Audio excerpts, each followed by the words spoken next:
radiológica normal. Habíamos hablado de las neumonías o consolidación, de las atelectasias, colapsos, etc. Vamos a hablar ahora de otras patologías que van a producir, como les pongo acá en este cartel, hipertransparencias.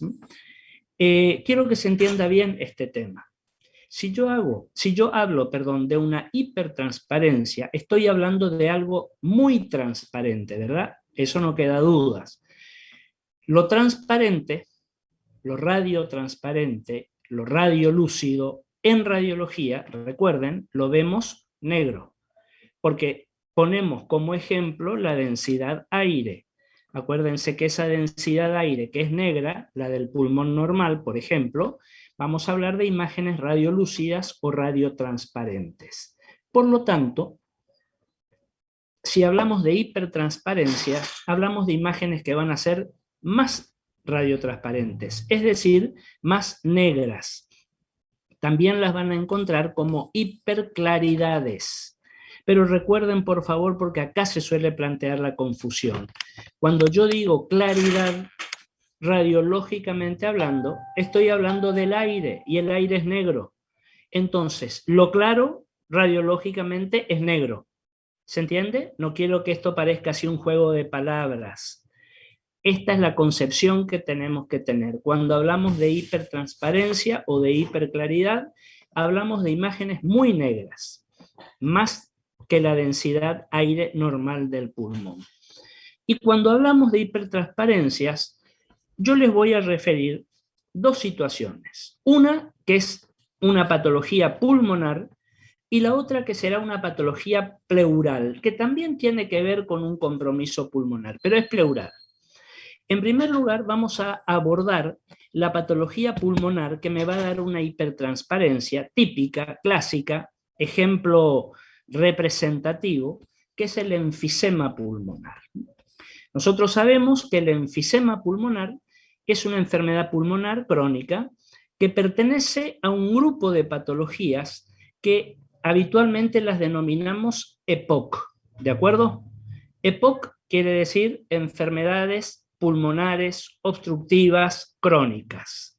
Dentro de este grupo, en general, hay concordancia entre los autores que se van a marcar 4 patologías: el enfisema pulmonar, el asma bronquial, la bronquitis crónica y las bronquiectasias.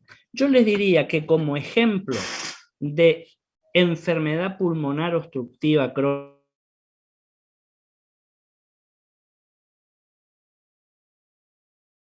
ligada al hábito tabáquico, como una consecuencia crónica del tabaquismo. ¿Cuáles son los 2 riesgos o las 2 consecuencias que suelen aparecer en un fumador crónico? Una es el enfisema pulmonar. La otra, pienso que todos estamos pensando, es el cáncer de pulmón. Cuando no suceden las 2 situaciones en el paciente. ¿Qué le pasa al paciente enfisematoso? Fíjense que tiene una clínica muy característica. Un paciente que tiene trastornos en la eliminación del aire, en el expulsar el aire. Por dar un ejemplo, digamos, cuantitativo y entendernos. Si nosotros inspiramos 10 volúmenes de aire, digo cualquier cifra, cuando expulsamos el enfisematoso, en lugar de expirar esos 10 volúmenes de aire, inspira, pongámosle 8 volúmenes de aire. Hay 2 volúmenes que quedan retenidos, quedan atrapados. Vuelve a inspirar, nuevamente 10 volúmenes de aire. Vuelve a exhalar, nuevamente 8 volúmenes de aire. Quedan otra vez 2 volúmenes guardados, atrapados. Esto con el tiempo, fíjense, multipliquen por los días, por los meses, por los años, es una patología crónica, va a producir un mayor aumento del volumen pulmonar, pero aéreo. Pero ojo, no quiero decir con esto que los pulmones funcionen mejor, porque nuestra capacidad ventilatoria pulmonar va a funcionar con un volumen determinado de aire. Si yo a mis pulmones le aporto menos volumen de aire, no van a funcionar bien. Pero si lo exagero, si le exijo, le doy más volumen aéreo, tampoco van a funcionar bien. Por lo tanto, va a haber una disfunción respiratoria. Paciente que se va a presentar clínicamente, físicamente, con un aspecto muy característico que lo habrán escuchado nombrar, que es ese tórax en tonel o tórax en barril, un tórax como globuloso, como hiperinflado o hiperinsuflado, si ustedes quieren. Fíjense que al paciente enfisematoso típico, yo les diría que hacemos el diagnóstico con verlo al paciente. Con verlo, que se saque la ropa en el torso, vemos el torso desnudo, ven la forma, la morfología de ese torso y cómo respira el paciente, y ya podemos sospechar firmemente de que es un enfisematoso. ¿Queremos corroborarlo? Perfecto. Le pedimos esto que está acá para empezar nuestro estudio. Un par radiográfico de tórax. Radiografía de tórax de frente, y acá sí es muy importante porque nos aporta y nos completa la información la radiografía de tórax de perfil. Si quieren seguir por X motivo los estudios imagenológicos, bueno, se podrá seguir con tomografía computada, con lo que ustedes crean conveniente, que ya lo vamos a ver. Hoy vamos a ver esto en radiología. Y fíjense, me voy a encontrar con un tórax que en realidad en el enfisematoso esta proyección, la de perfil, la proyección lateral, me da datos mucho más exactos. Fíjense el aspecto de este tórax de perfil, cómo lo vemos más hiperinsuflado, como que le estamos metiendo más aire a presión. Fíjense que deformamos la caja torácica. Miren la pared torácica anterior, cómo aparece como más prominente, una pared más convexa hacia afuera. Ojo, no hablamos de ninguna malformación, ni del tórax en quilla, ni del pecho de pollo, de paloma, no. Hay una modificación funcional del tórax, o fisiopatológica si ustedes quieren, que va a hacer que, por ejemplo, fíjense el número 5, aumenta el espacio aéreo retroesternal. Normalmente nosotros, por detrás del esternón, entre el esternón y las estructuras cardiovasculares, se verifica aire. Pero acá lo tenemos más aumentado, lo vemos más negro. Hay una hiperclaridad o una hipertransparencia, es decir, más negro, acuérdense. Pero más evidente todavía es si este fenómeno, esta situación, la llevamos a este otro espacio, que es el espacio retrocardíaco, el espacio que está por detrás del corazón. Y fíjense cómo este espacio lo vemos mucho más negro, aumento de la transparencia pulmonar, vemos pulmones más negros. Y fíjense, como hay un aumento, yo les decía, del volumen de aire atrapado, fíjense lo que pasa con el diafragma. Normalmente nosotros al diafragma, recuerden, lo vemos con esa forma curva, convexa hacia arriba, y acá lo vemos totalmente aplanado, rectificado. Con la forma normal, esta estructura, este punto que es el seno costofrénico posterior, lo vamos a ver con una morfología de ángulo agudo, de ángulo cerrado. Acá no lo tengo así. Fíjense que acá este seno costofrénico posterior que habíamos dicho era el punto más declive, más bajo del tórax, lo vemos prácticamente como si fuera un ángulo recto. Fíjense el aspecto globuloso del tórax. Y si vamos al frente, fíjense que me aparecen zonas más hiperinsufladas. Fíjense la horizontalización o la rectificación del diafragma, lo mismo acá. Fíjense cómo vemos meterse aire entre el corazón y el diafragma, cuando normalmente el corazón, digamos, se apoya sobre el hemidiafragma izquierdo. Es como que se acuesta sobre el hemidiafragma. Acá el corazón nos aparece como que estuviera un poco colgado por esa hiperinsuflación con aire acá abajo. Voy a observar un corazón que me da el aspecto de ser un poco más pequeño, una silueta cardiovascular más elongada, más alargada, por la misma fuerza, la misma compresión que hace esa exagerada cantidad de aire dentro de los pulmones. Ya vamos a ver después la parte de cardiovascular, cómo evaluamos exactamente esta cuestión. Fíjense que vemos ilios grandes, el ilio pulmonar del lado derecho, del lado izquierdo. Habíamos dicho que el izquierdo es un poquito más alto por la posición que tiene la arteria pulmonar izquierda. Los vemos como más prominentes porque en el resto del pulmón hay mucho más aire, vemos menos vasculatura, y puede llevar todo este fenómeno a generar en el paciente un síndrome de hipertensión pulmonar secundaria. ¿Secundaria a qué? Al déficit respiratorio que está teniendo el paciente, al déficit ventilatorio. Este enfisema pulmonar es un ejemplo característico de una hipertransparencia crónica, bilateral, en un paciente determinado, con un sesgo determinado. Generalmente, por no decir siempre, pacientes tabaquistas crónicos. Ojo, hay situaciones que por otras características pueden no ser un fumador. La mayoría lo es. Fíjense que en este caso entonces, la hipertransparencia, como decíamos, o la hiperclaridad, va a estar producida por una patología propia del pulmón, el enfisema pulmonar. Las otras tres entidades que agrupamos dentro del EPOC no van a presentar un cuadro similar a este. El asma bronquial, la bronquitis crónica, las bronquiectasias. Las veremos oportunamente. Fíjense que, por ejemplo, la bronquitis crónica nos va a dar un aumento de la densidad, porque el paciente bronquial crónico lo que tiene es un aumento de sus secreciones, ¿verdad?, dentro de los bronquios, por la inflamación y la irritación bronquial. Si tiene un aumento de secreción, tiene más moco, obviamente la densidad va a estar aumentada, piénsenlo. Las bronquiectasias, que son esas dilataciones irreversibles de los bronquios finos, difícilmente las vamos a ver con radiología común. Tendríamos, para poder verlas realmente, hacerle al paciente una tomografía computada. Si es de corte fino, si es la tomografía, digamos, más sofisticada, la vamos a ver mejor a esas bronquiectasias. Ahora, ¿qué otro ejemplo tenemos para hablar de hipertransparencia a nivel de tórax?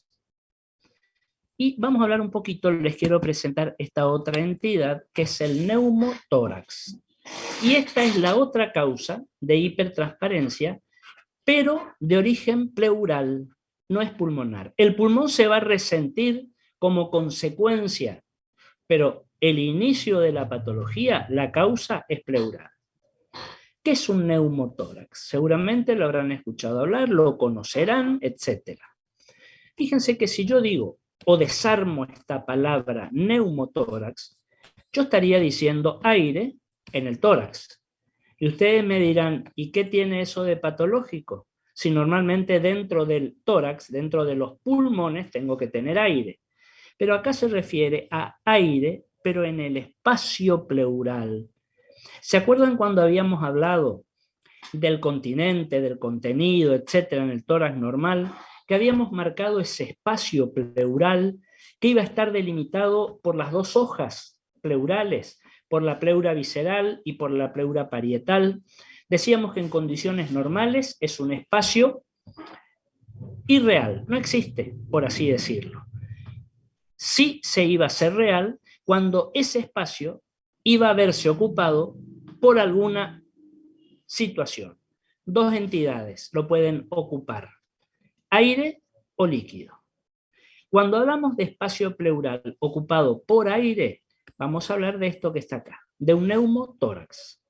Cuando hablamos de ese espacio pleural ocupado por líquido, vamos a hablar de un derrame pleural. Mucho más frecuente, pero mucho más frecuente, la situación del derrame pleural que la del neumotórax. ¿Cómo se puede producir un neumotórax? Hay distintas causas. El más clásico, el más fácil de diagnosticar, el más fácil de descubrir, es el neumotórax de origen traumático. Un paciente herido de arma blanca, una puñalada, un puntazo, lo que fuera, abre una boca al exterior, hay un desbalance brusco de presiones entre la presión atmosférica y la presión intratorácica, intrapulmonar.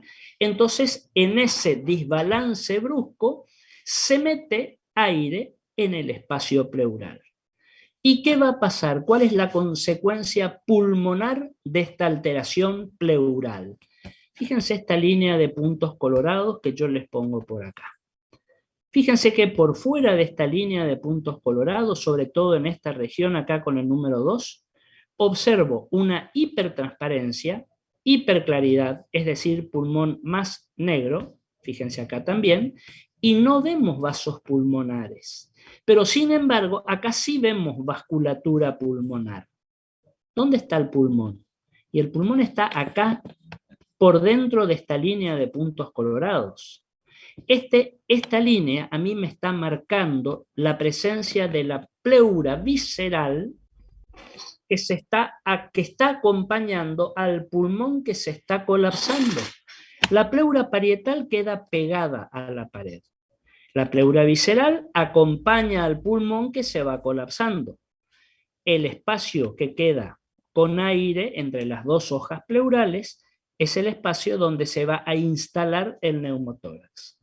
Aumento de la radiotransparencia y pérdida de visualización de vasos pulmonares. No hay vasculatura. ¿Por qué no hay vasculatura? Sencillo, porque no hay pulmón. En el enfisema, vuelvo un segundito a la imagen anterior, fíjense que si yo observo las porciones más periféricas, disminuyo la visualización de los vasos pulmonares, pero hay vasos pulmonares, porque hay pulmón que podrá estar afectado, pulmón que podrá estar parcialmente destruido, pero hay pulmón. Sin embargo, en el neumotórax no hay pulmón, por eso no vemos trama broncovascular. Hipertransparencia y falta de visualización de la vasculatura pulmonar. Y voy a buscar un signo que es característico del neumotórax, este que les menciono acá, el muñón pulmonar. ¿Saben qué es el muñón pulmonar? Esto que está acá. El pulmón que se está colapsando hacia el ilio.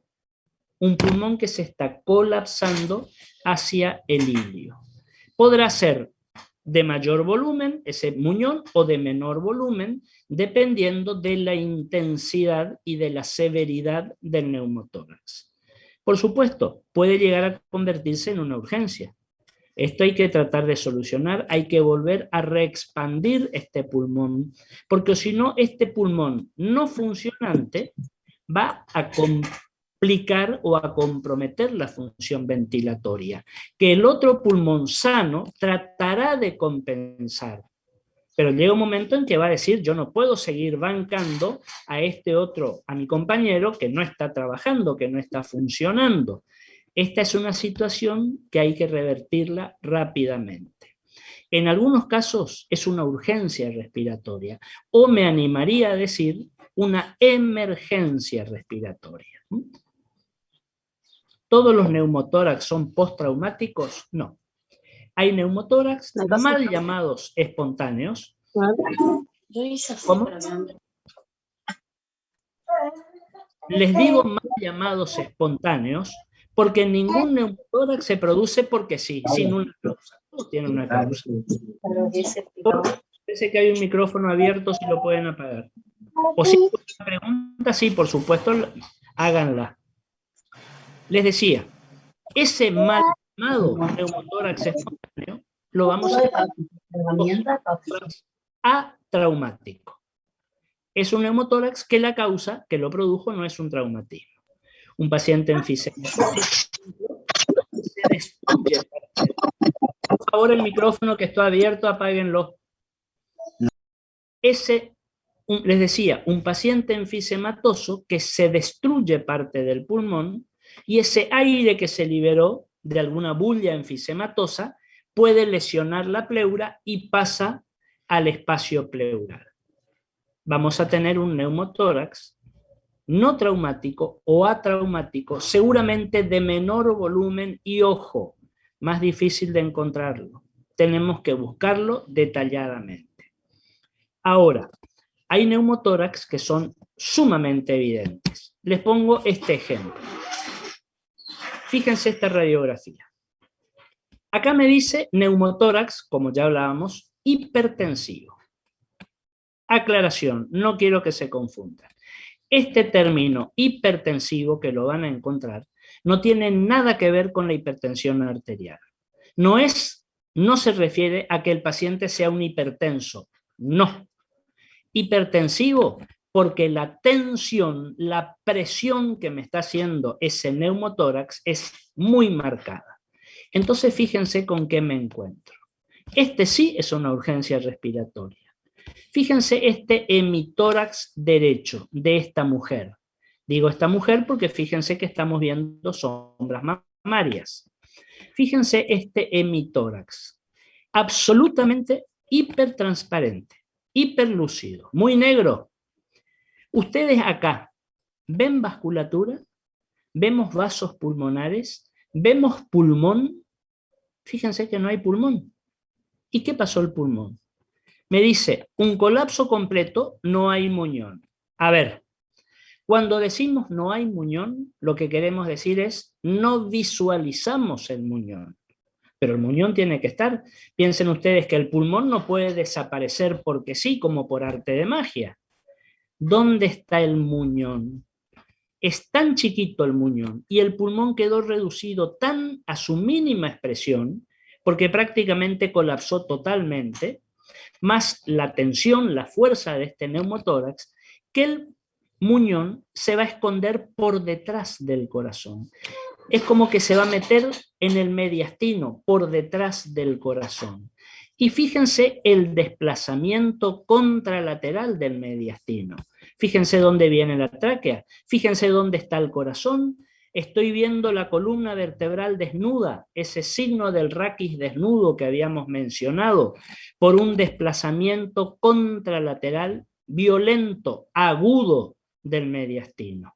Ojo, aumenta con las horas y vamos a encontrar un deterioro clínico progresivo con el paciente, en el paciente.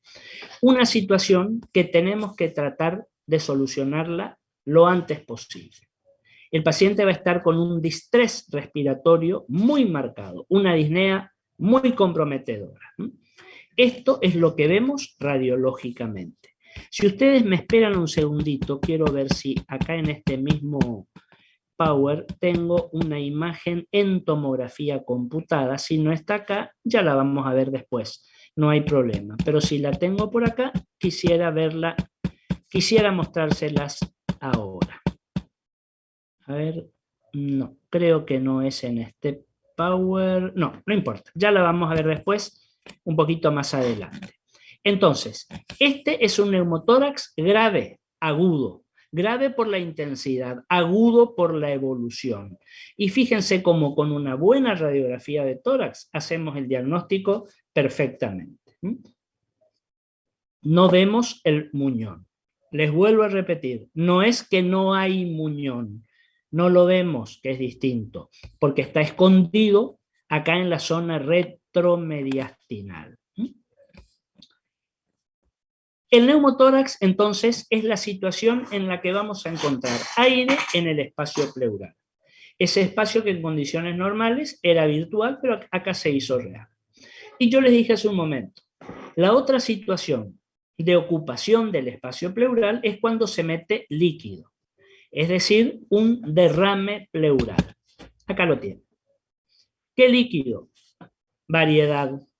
Puede ser exudado inflamatorio, puede ser trasudado, puede ser sangre en un paciente traumatizado con una lesión vascular a ese nivel y comienza a acumularse sangre en el espacio pleural. Lo podemos llamar, si ustedes quieren, hemotórax, es decir, sangre nuevamente en el tórax. No. O mejor dicho, más específicamente en el espacio pleural. Puede ser un paciente superinfectado y encontremos contenido purulento, pus, en el espacio pleural. Vamos a hablar de un piotórax, pus en el espacio pleural. Y fíjense, el derrame pleural me va a dar una imagen muy característica. Para empezar, dijimos, mucho más frecuente en la estadística que el neumotórax.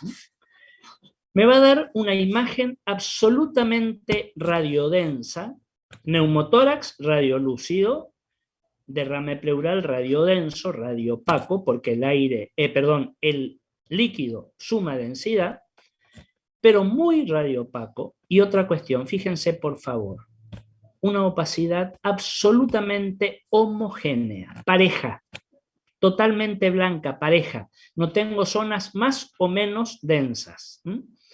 Con otra característica, me hace signo de la silueta positivo con cuanta estructura entra en contacto. Fíjense, signo de la silueta positivo con el corazón, porque yo acá no veo el borde cardíaco. Signo de la silueta positivo con el hemidiafragma derecho, porque no veo el hemidiafragma derecho. Con la mayoría de los trayectos costales, por la misma razón. Y una característica.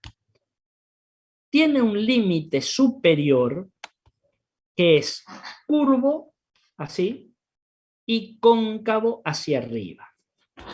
Tiene forma de menisco.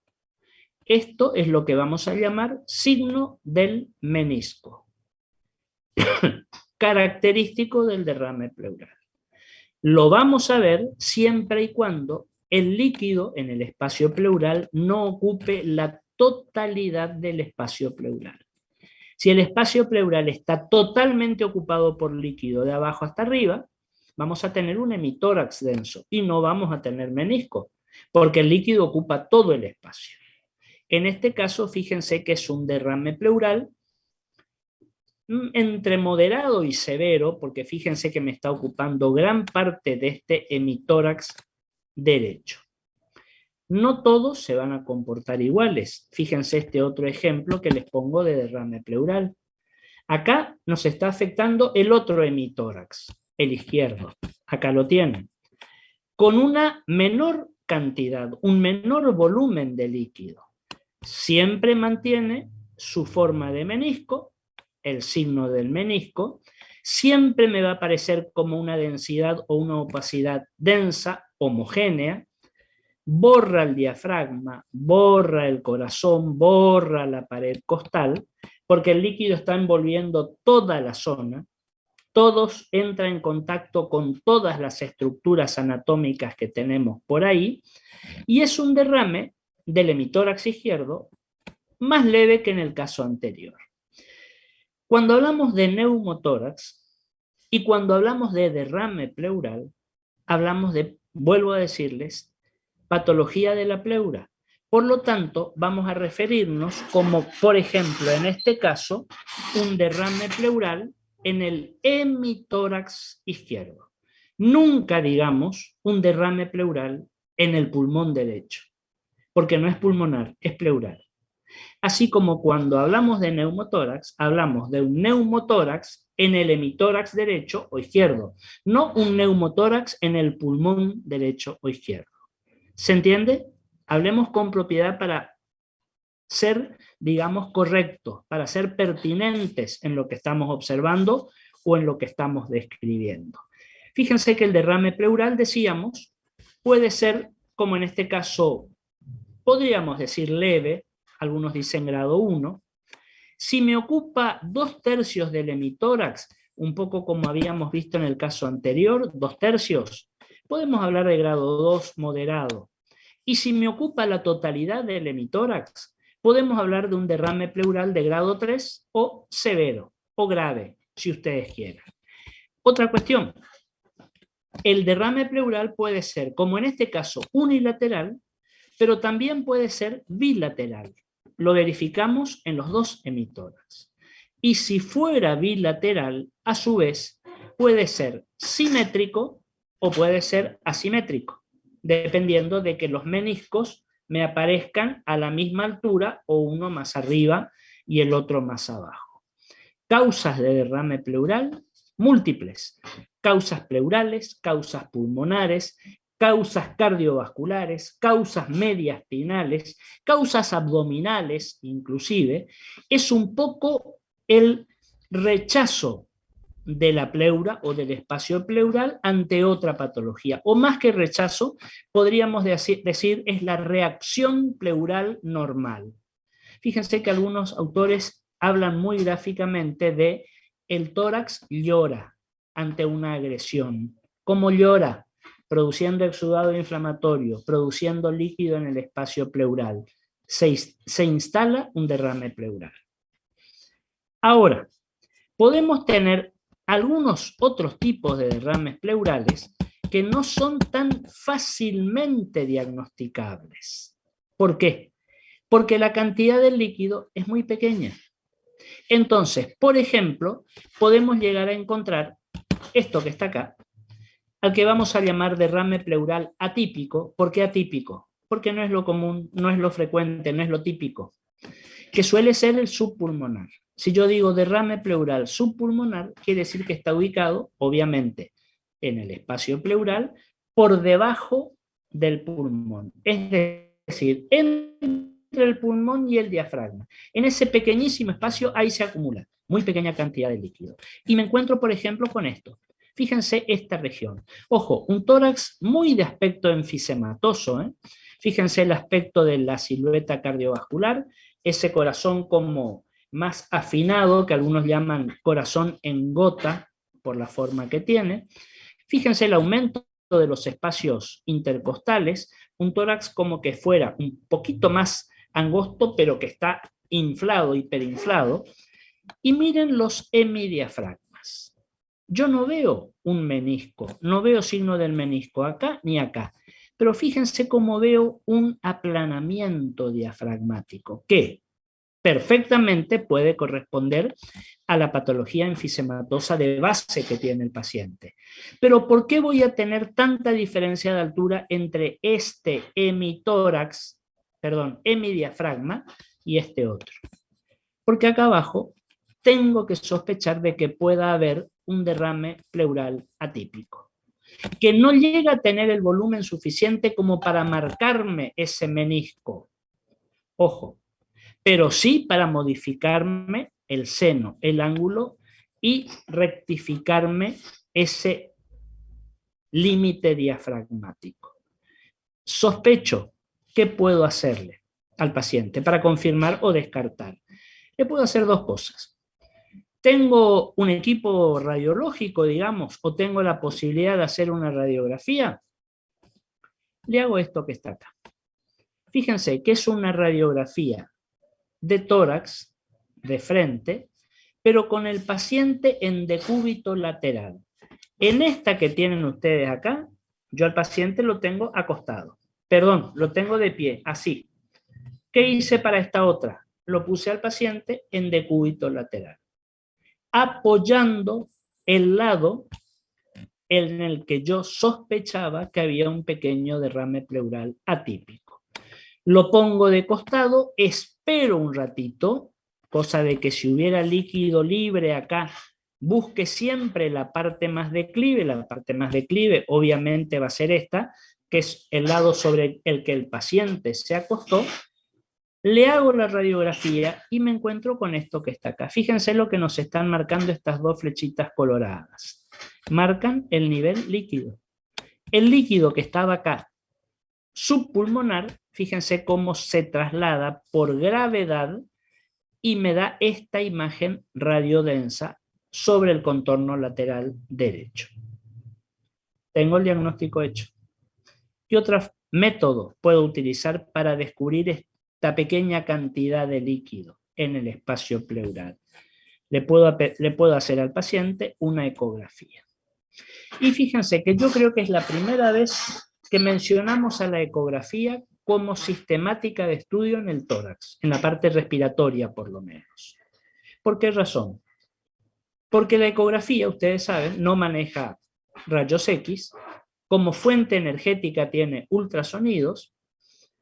El ultrasonido que va a llegar al paciente va a chocar contra el órgano en estudio y va a rebotar el eco, va a ser tomado otra vez por el equipo y ese eco, esa cantidad de ecos, nos van a formar la ecografía, una imagen de lo que estamos analizando.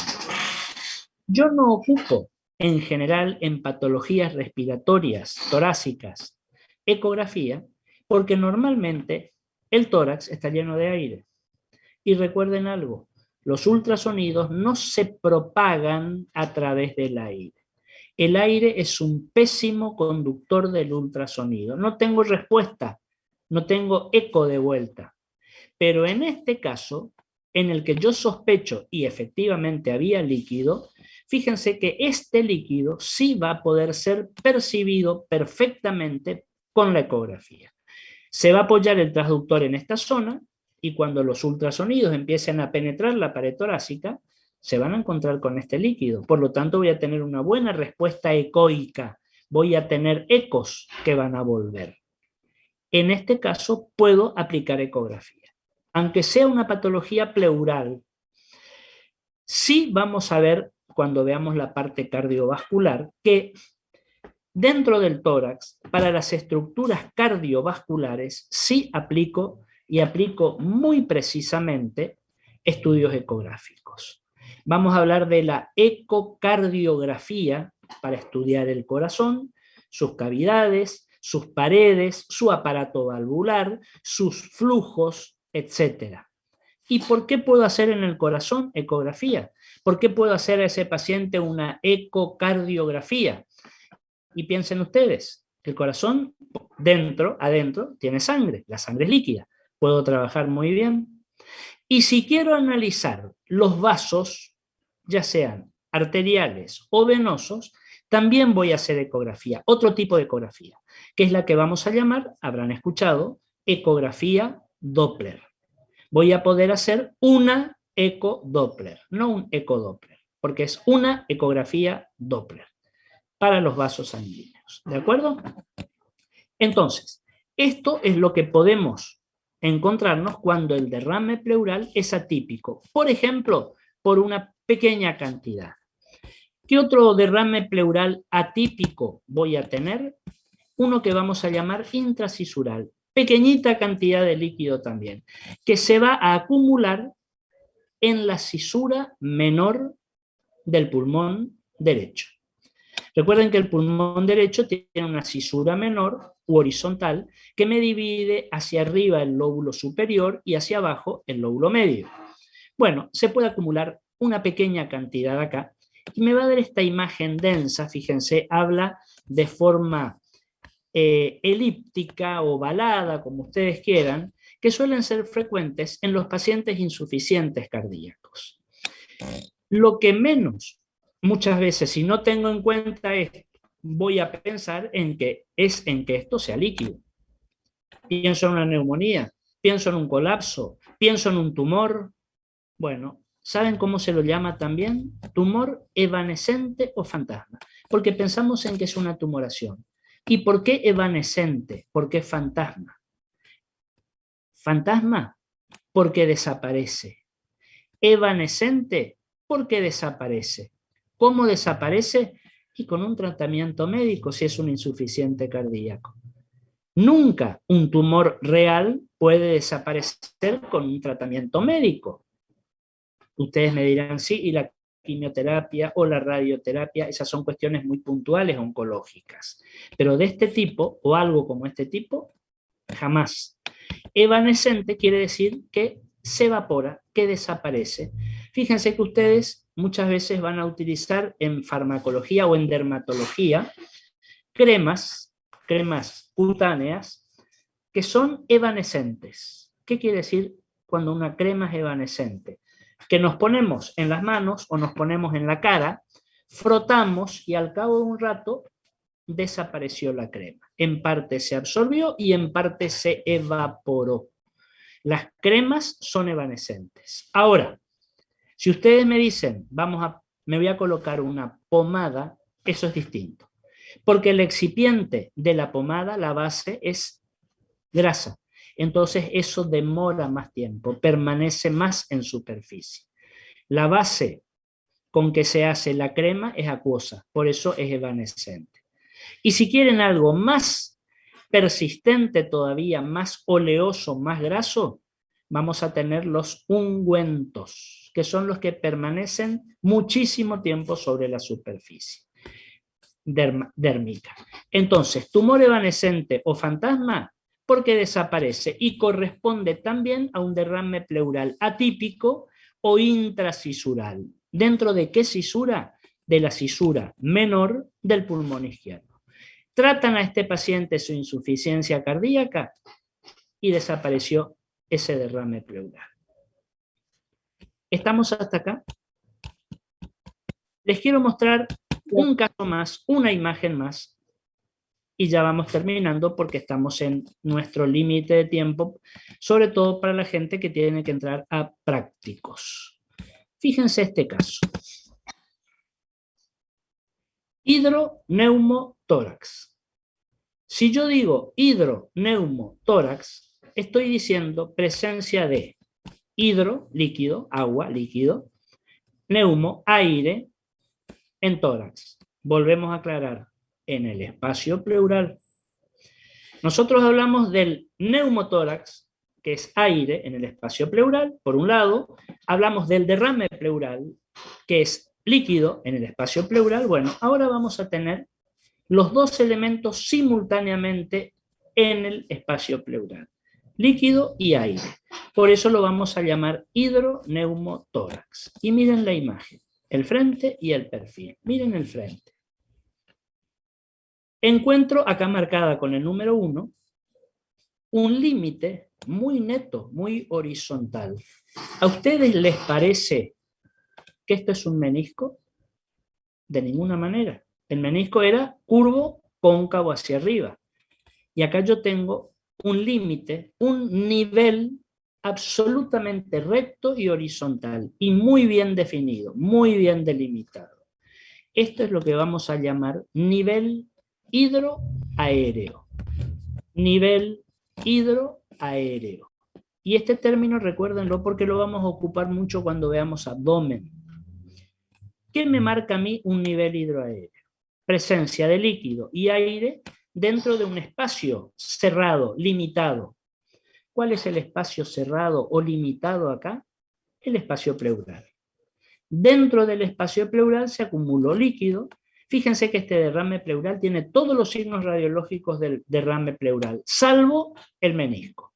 Pero de ahí, muy denso, totalmente homogéneo, me borra la silueta cardíaca, signo de la silueta positivo, me borra el diafragma, me borra la pared costal, pero no tiene el menisco arriba, tiene un nivel hidroaéreo. Y fíjense esta otra zona, como la vemos hiper clara, hiper lúcida, hiper transparente, muy negra. Por supuesto, en este caso está siendo afectado el hemitórax izquierdo de esta paciente, sombras mamarias de esta paciente. El otro hemitórax no aparece comprometido. Por eso, si yo a esta paciente que la tengo de frente, la giro 90 grados y la pongo de perfil, voy a tener esta imagen donde se me mantiene el nivel hidroaéreo, aire del neumotórax por arriba, líquido del derrame pleural por abajo, y ustedes me dirán, pero ¿cómo si yo todo esto tendría que ver denso por el líquido y acá no lo veo denso? Acá veo aire, por supuesto, porque yo en el perfil, recuerden, estoy superponiendo esto que está acá. Esta parte del pulmón derecho que está normal y tiene aire, por eso veo esta imagen como yo tengo acá. ¿De acuerdo? El hidroneumotórax, que es lo que me tengo que acordar, digamos, es que es la presencia simultánea de líquido y de aire dentro del espacio pleural. ¿Estamos? ¿Alguna pregunta? ¿Alguien que me quiera hacer alguna pregunta? ¿Comentar algo, que explique algo nuevamente? Agregar o acotar algo, algún concepto, algo que no estén de acuerdo, alguna imagen que no haya quedado clara. Profe, yo en la imagen, creo que era la 23, usted habló de un espacio retroesternal de aire. ¿Eso es de la trama broncovascular o es del mediastino? Espérame un segundito, ya te pongo la imagen. y trabajamos sobre la imagen. ¿En esta te referías? Sí. Esto es pulmonar, porque el enfisema es una patología pulmonar. Esto es aire que normalmente tenemos en ese espacio. Lo que pasa es que en este paciente que está atrapando aire, se hace más evidente. Y mucho más evidente todavía acá, en este otro espacio, en el retrocardíaco. El espacio retroesternal está ubicado por detrás del esternón, arriba, digamos, y adelante. El espacio retrocardíaco se ubica por detrás del corazón, abajo y hacia atrás. Y es más grande, por supuesto. Recuerden cuál es la morfología, la anatomía del tórax. Es como si fuera una estructura piramidal de base más amplia y se va angostando, se va achicando, digamos, hacia arriba. ¿De acuerdo? De acuerdo. Y el aire de un hemitórax no puede pasar para el otro hemitórax por el tema del mediastino y sus membranas. Claro, no, porque la pleura viene, da un repliegue, da una vuelta y vuelve otra vez. ¿De acuerdo? ¿Por qué acá vemos más negro esto y más negro esto que lo que vemos acá? Y porque acá estamos viendo la superposición de esto negro más esto negro. Por lo tanto, me da una imagen más negra, más radiolúcida. ¿De acuerdo? De acuerdo. Profe, una última pregunta que la verdad surgió en emergentología, la distinción entre oxigenación y ventilación. No, usted no tocó eso, pero podría ayudarnos Nosotros con eso, por favor. habitualmente los tomamos como sinónimos, ¿verdad? Hablamos del paciente oxigena bien, el paciente ventila bien. La diferencia más detallada estaría: la ventilación se refiere a los movimientos respiratorios, a la inspiración y a la expiración. ¿Cómo lo hace el paciente? A una cuestión más mecánica, ¿de acuerdo? La oxigenación, vamos a hablar del volumen de oxígeno que puede entrar o salir en cada uno de esos movimientos ventilatorios. La ventilación hace referencia más a lo cuantitativo, cómo ventila, mucho, poco, regular. La oxigenación hace alusión más a lo cualitativo, a la calidad, mejor dicho, o dado, mejor dicho, por la concentración de oxígeno en sangre. Tendrá que ver con los glóbulos rojos, tendrá que ver con los transportadores del oxígeno, tendrá que ver cómo está funcionando la médula ósea de ese paciente, si es un anémico, si no es un anémico, tendrá que ver con el hipoflujo que puede llegar al cerebro, tendrá que ver muchas veces como parte de un síndrome paraneoplásico en el paciente que tiene comprometida esta cuestión de oxigenación, o pacientes que están recuperándose o que están afectados de una patología pulmonar. Hoy en este caso, por ejemplo, pacientes COVID, que quedan con una oxigenación bastante baja, y fíjense que suele ser uno de los signos por los cuales se determina la internación del paciente y se determina la externación, además de haber negativizado, por supuesto, la reacción correspondiente.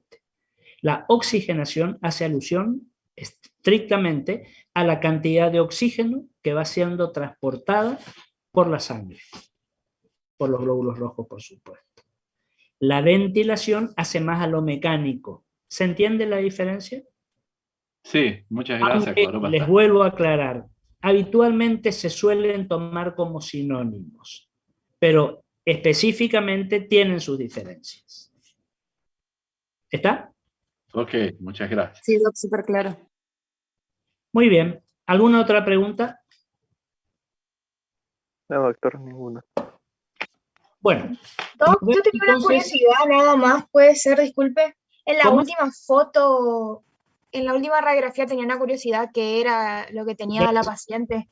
Ya te la pongo y la vemos. La del hidroneumotórax. La del hidro, sí. Esta. ¿Cuál es tu duda? ¿Qué son los... ¿Esto que tenés acá? Sí. Esto son derivaciones electrocardiográficas. Es el paciente que está o en una unidad de terapia intensiva, o en una unidad coronaria, o en una terapia intermedia, que ustedes lo van a ver, que tienen los cablecitos con esas derivaciones pegadas en la piel, sobre la piel, digamos, y tiene el monitor donde tiene el monitoreo constante del ritmo cardíaco. Nada más que eso. Son artificios, no artificios porque están presentes, son cuerpos extraños, digamos, pero que sabemos a qué pertenecen. Fíjense que estos son los electrodos que se adhieren, se pegan sobre el paciente en distintos puntos, y los cablecitos que van a conducir la energía para poder hacer ese seguimiento electrocardiográfico continuo. Eso es, a eso corresponde. Perfecto, Doc, muchas gracias. De nada. Doctor, yo tengo una duda con el tema del broncograma aéreo y de la parte vascular, digamos, del pulmón. Sí. ¿El broncograma aéreo se ve siempre o no se ve a menos que haya algo ocupando el espacio del intersticio, digamos? El broncograma aéreo, fíjate, si vos desarmás esta palabra, broncograma aéreo, es la imagen del bronquio con aire en su interior. Y podemos decir, ¿cómo la imagen del bronquio con aire si normalmente el bronquio debe tener aire en su interior? ¿Por qué lo vemos? ¿Cuándo lo vemos? Ejemplo característico en una consolidación, en una condensación, en una neumonía bacteriana típica. ¿Por qué? Porque en esa neumonía la vía aérea, la vía bronquial, está indemne. Lo que se compromete es el espacio alveolar, el espacio parenquimatoso alveolar que rodea los bronquios. ¿Cómo se compromete? Apareciendo moco, secreciones, pus.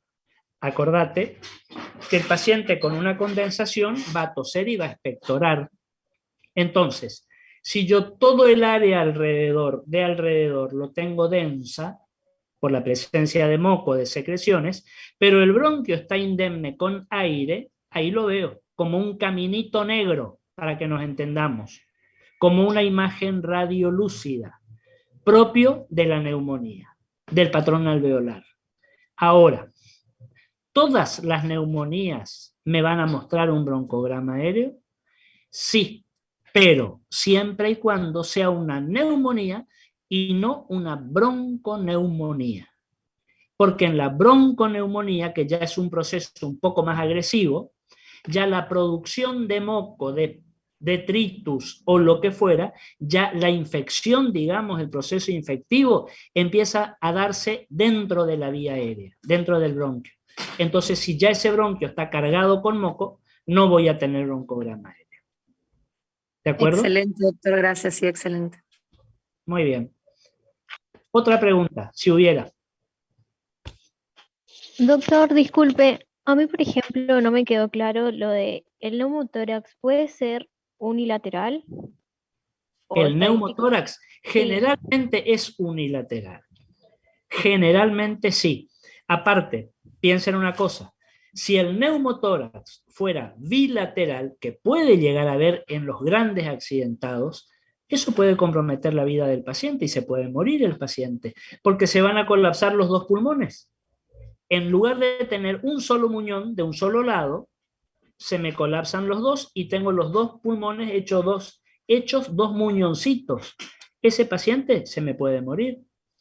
En los politraumatizados, en los grandes traumatizados, accidentes automovilísticos importantes, en fin, en ese caso sí va a ser bilateral. Habitualmente, cuando es un traumatismo no de esa severidad, digamos, suele ser unilateral. Por eso el paciente puede recuperarse, puede mejorar, digamos. Es grave si fuera bilateral. No así si fuera un derrame pleural. ¿Por qué? Porque en ese paciente, aunque tenga un derrame pleural bilateral, hay que tratar de que se vaya el líquido. Pero los pulmones no están comprometidos. Los pulmones siguen funcionando, ventilando, oxigenando normalmente. Entonces, no es tan significativo que sea bilateral. En el neumotórax sí, puede llegar a ser inclusive mortal, por supuesto. Gracias, doctor. De nada. ¿Alguna otra pregunta?